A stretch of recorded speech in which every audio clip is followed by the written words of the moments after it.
اہم خبر آپ کو دیں گے، لیگی رہنما نہال ہاشمی کو گورنر سندھ تعینات کرنے کا فیصلہ کر لیا گیا ہے۔ وزیر اعظم شہباز شریف نے سمری منظوری کے لیے صدر پاکستان کو بھجوا دی ہے۔ 12 مارچ 2026 کو نہال ہاشمی کو گورنر سندھ تعینات کرنے کا فیصلہ کیا گیا ہے۔ اس بارے میں مزید تفصیلات حاصل کریں گے ڈان نیوز کے رپورٹر طاہر شنانی سے۔ طاہر، اس خبر کے حوالے سے مزید کیا اپڈیٹس ہیں آپ کے پاس؟ جی بالکل، وزیر اعظم محمد شہباز شریف سے آج نہال ہاشمی جو نامزد گورنر سندھ ہیں ان کی ملاقات ہوئی ہے۔ ملاقات میں نائب وزیر اعظم اسحاق ڈار، وزیر دفاع خواجہ آصف، وزیر اعظم کی مشیر رانا ثناء اللہ سمیت دیگر نے شرکت کی ہے، اور وزیر اعظم آفس کی جانب سے جو اعلامیہ جاری کیا گیا ہے اس کے مطابق نہال ہاشمی کو گورنر سندھ تعینات کرنے کا فیصلہ ہوا ہے۔ وزیر اعظم شہباز شریف نے سمری منظوری کے لیے صدر مملکت کو بھجوا دی ہے۔ صدر کی منظوری کے بعد نئے گورنر سندھ کی تعیناتی کا کابینہ ڈویژن نوٹیفیکیشن جاری کرے گی۔ آئین کے آرٹیکل 101 کے تحت گورنر سندھ کی تعیناتی ہوگی۔ وزیر اعظم کی نہال ہاشمی سے ملاقات اور گورنر سندھ کی تعیناتی پر انہوں نے مبارکباد دی ہے۔ اکتوبر 2022 میں جب پی ٹی آئی کے نامزد گورنر عمران اسماعیل نے عہدے سے استعفیٰ دیا تھا، اس کے بعد کامران ٹیسوری کو گورنر سندھ تعینات کیا گیا تھا۔ اس کے بعد اب حال ہی میں ہم دیکھ رہے ہیں کہ پیپلز پارٹی کی جانب سے یہ مطالبہ کیا گیا تھا کہ گورنر سندھ ہے کامران ٹیسوری، ان کو عہدے سے ہٹایا جائے۔ تو اس حوالے سے اب ایک اہم پیش رفت سامنے یہ ہے کہ وزیر اعظم شہباز شریف کی جانب سے نہال ہاشمی کو گورنر سندھ تعینات کرنے کے لیے جو سمری ہے وہ صدر مملکت کو بھجوا دی گئی ہے۔ ٹھیک ہے طاہر، یہ بتائیے گا کیا یہ تقرری سندھ میں پاکستان مسلم لیگ نون کی سیاست کو مضبوط کرنے کی کوشش ہے؟ جی دیکھیں، یہ ایک وفاق کی علامت ہوتی ہے۔ جو گورنر کا عہدہ ہوتا ہے وہ وفاق کے تحت آتا ہے، اور کیونکہ پیپلز پارٹی کی حکومت ہے سندھ میں اور متحدہ قومی موومنٹ کا جو گورنر ہے وہ اس وقت تعینات ہے، اب اس لیے کیونکہ وفاق میں مسلم لیگ نون کی حکومت ہے تو فیصلہ یہ ہوا ہے کہ جو مسلم لیگ نون کے نامزد گورنر ہے ان کی تعیناتی کی جائے گی۔ تو ان کی تعیناتی کی جا رہی ہے۔ اس حوالے سے باضابطہ عمل شروع کر دیا گیا ہے۔ اگرچہ پیپلز پارٹی کے ساتھ اس حوالے سے مشاورت ہوئی ہے نہیں، اس حوالے سے تفصیلات سامنے نہیں آئی ہے، کیونکہ جو نہال ہاشمی ہے ان کا تعلق مسلم لیگ نون سے ہے، اور وفاقی حکومت کی یہ کوشش ہے کہ ان کے نامزد کردہ گورنر سندھ میں تعینات ہوں، کیونکہ جو خیبر پختونخوا میں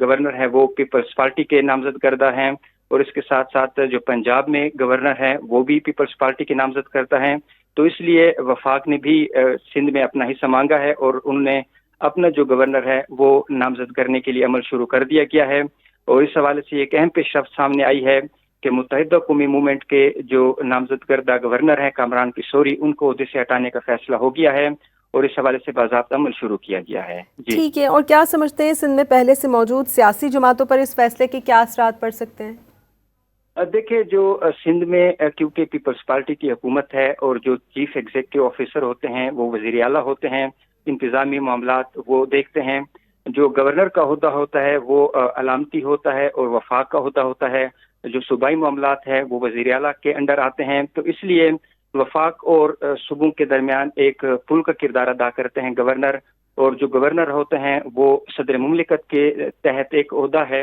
اور وفاق کے تحت ایک عہدہ ہے۔ تو اس لیے وفاقی حکومت کا جو اثر و رسوخ ہے سچ وہ نہیں ہوگا، کیونکہ جو سندھ میں حکومت ہے پیپلز پارٹی کے، اور جو چیف ایگزیکٹو آفیسر ہیں وہ وزیر اعلیٰ ہوتے ہیں، اور وزیر اعلیٰ کے تحت تمام جو انتظامی امور ہوتے ہیں وہ سر انجام دیے جاتے ہیں۔ جو چیف سیکرٹری کی تعیناتی ہوتی ہے اور آئی جی کی تعیناتی ہوتی ہے وہ وفاقی حکومت کے تحت ہوتی ہے، جو متعلقہ وزیر اعلیٰ ہوتے ہیں ان کی مشاورت سے ہوتی ہے۔ اس لیے جو بعض ہوتے ہیں وہ تعیناتی وفاق کے تحت ہوتے ہیں، لیکن وہ تعیناتی صوبے میں ہوتی ہے۔ تو اس لیے جو امور ہیں انتظامی وہ تمام کے تمام صوبائی حکومت کے تحت آتے ہیں، اور جو گورنر ہوتے ہیں ان کی جو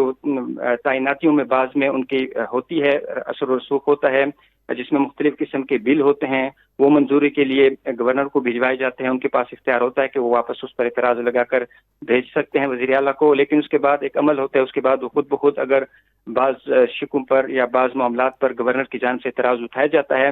تو آئین کے مطابق وہ بعد ازاں از خود قانون کا حصہ بن جاتے ہیں کہ اگر وہ ٹائم پیریڈ گزر جاتا ہے۔ تو اس لیے وزیر اعلیٰ مجموعی طور پر سندھ کے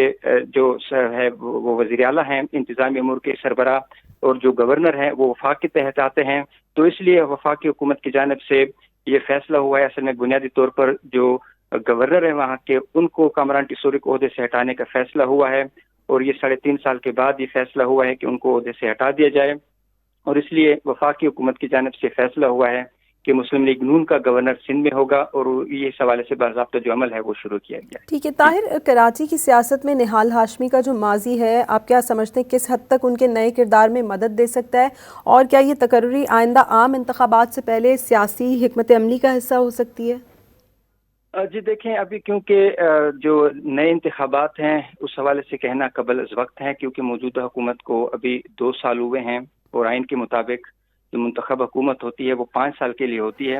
اور یہ ایک انتظامی تبدیلی ہم اس کو کہہ سکتے ہیں، اور کیونکہ جو سندھ میں حکومت ہے وہ پیپلز پارٹی کی ہے، اور جو مسلم لیگ نون ہے ان کا گورنر تعینات کیا جا رہا ہے، اور وہاں پہ جو گورنر ہے وہ متحدہ قومی موومنٹ کا ہے، نہ پیپلز پارٹی کا ہے، نہ مسلم لیگ نون کا ہے، تو اس لیے جو وفاق میں جو وزیر اعظم ہے وہ مسلم لیگ نون کا ہے، پیپلز پارٹی سندھ میں حکومت میں ہے، متحدہ قومی موومنٹ نہ تو وفاق میں کیونکہ ان کے پاس اکثریت ہے، نہ سندھ میں ہے، تو اس لیے یہ تبدیلی کرنے کا فیصلہ ہوا ہے۔ کچھ عرصے پہلے بھی اس طرح کی باتیں آئی تھی کہ گورنر سندھ کو عہدے سے ہٹانے کا فیصلہ ہوا ہے، لیکن اس وقت یہ عمل درآمد اس پر نہیں ہو سکا تھا۔ اب یہ فیصلہ ہو گیا ہے اور باقاعدہ عمل بھی شروع کر دیا گیا ہے کہ مسلم لیگ نون کا گورنر ہوگا سندھ میں، اور اس حوالے سے یقینی طور پر پیپلز پارٹی سے مشاورت ہوئی ہوگی، اور اس کے بعد یہ جو عمل ہے اس کو آگے بڑھایا جا رہا ہے، اور جیسے ہی صدر مملکت منظوری دیں گے اس کے بعد اس کے بعد کابینہ ڈویژن گورنر سندھ کی تعیناتی کا باضابطہ نوٹیفیکیشن جاری کرے گی، اور کامران ٹیسوری کو عہدے سے ہٹانے کا جو نوٹیفیکیشن ہے وہ بھی جاری کیا جائے گا۔